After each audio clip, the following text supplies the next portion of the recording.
All right, back again. Welcome back to the channel. My name is Ronald. We're going to be going over a particular topic, well, maybe a particular term that I haven't really got into because I haven't really know what term to call it. But, working in government, working with technology, GovTech. We'll be discussing that today and pretty much finding opportunities despite all the disruption that's happening with Doge in the government right now and seeing how you can find opportunities right now in this current space. This is kind of like a quick, taking a synopsis of this one video. And this is where I got the term GovTech from. Her name is Simone B. Simone B, shout out to her. Yeah, let's go into that. Boom. All right, the first one is going to this site called clearancejobs.com, place where you can find all these government contract companies. And these government contract companies are looking for people who have different security clearances and stuff. So if you have a clearance, then you can search by the clearance, by the company that, is offering those positions. It's very important to know that if you have a clearance, like you have a leg up in front of everyone else who don't have a clearance to go into these contract roles. And what I think of this is like, boom, hey, instead of using LinkedIn, instead of using Indeed, I have this specific website. I can go and find this job. Just like Simone B said in her videos that,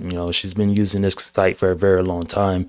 And she's been doing this industry for a very long time. And I think it was roughly around like 16 years or something like that. I'm like, well, yeah, I'm going to use it and go check it out. So number 2 tip. So once you find a job and all that stuff, or find a position that you want to have a role to, and you start getting interviews and all that stuff, you want to be able to minimize your risk. So one thing for me, I like to minimize my risks in regards to like companies that I go to. So, I look at, stocks, and I looked at all these different things. Same thing with a company. So I want to know all these particular questions to ensure that the job has stability and it has longevity. And so that's very important. And one of the 3 things that she brought up was, all right, one being mission critical work. So knowing what particular government agencies and stuff like that. And pretty much she explains it better in this particular clip. Mission critical work. Now, what is considered mission critical? Mission critical work is any type of work that the United States cannot go without. Some of the government agencies that the United States cannot go without are the Department of Defense. And when I say Department of Defense, I mean every single military branch. They do employ civilians, and the federal government can absolutely not go without having the intelligence agencies like the CIA, NSA, CISA, DIA, DARPA, Department of Homeland Security, FBI, and more. All right. And then 2,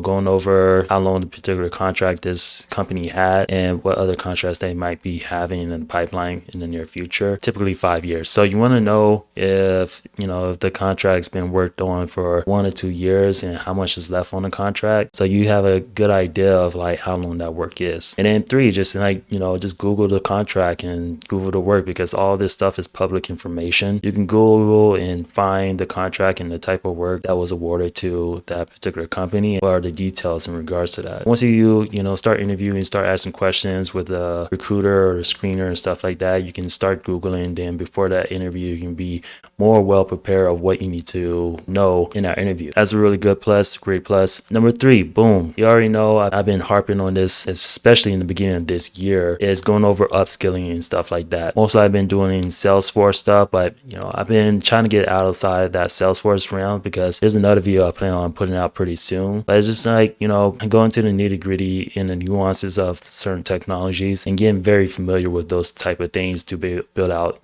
different microservices or building out services in general. Going over, back end stuff.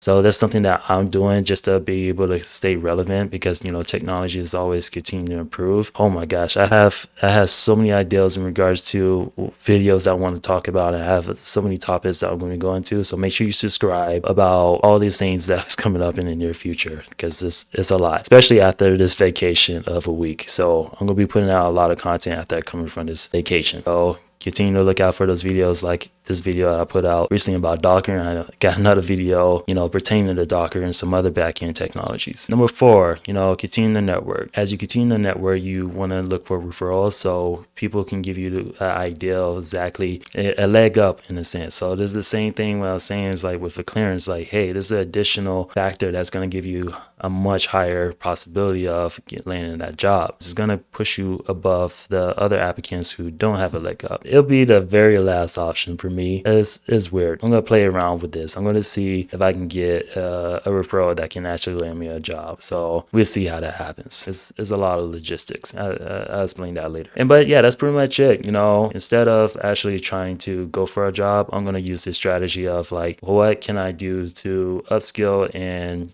solve for a problem that other people might need from me as a candidate for a position, and focus on that. And this is me just saying, hey, let me increase my knowledge. Let me increase my understanding. So when I go to these interviews and stuff like that, I'm only solving the rest of the 5%, where the 95% I'm just increase my knowledge and increase my understanding of answering these questions that these technical interviews are going to be asking. But other than that, shout out to Simone B. I got a new sub on my part. You also have a like on this video. It was a really awesome take and it really helped me out. So I just want to share this information with everyone else as well. So go check out her channel. She goes over a lot of stuff in the GovTech side and see what you can get from that side. Other than that, I'll see you guys in the next one. Peace.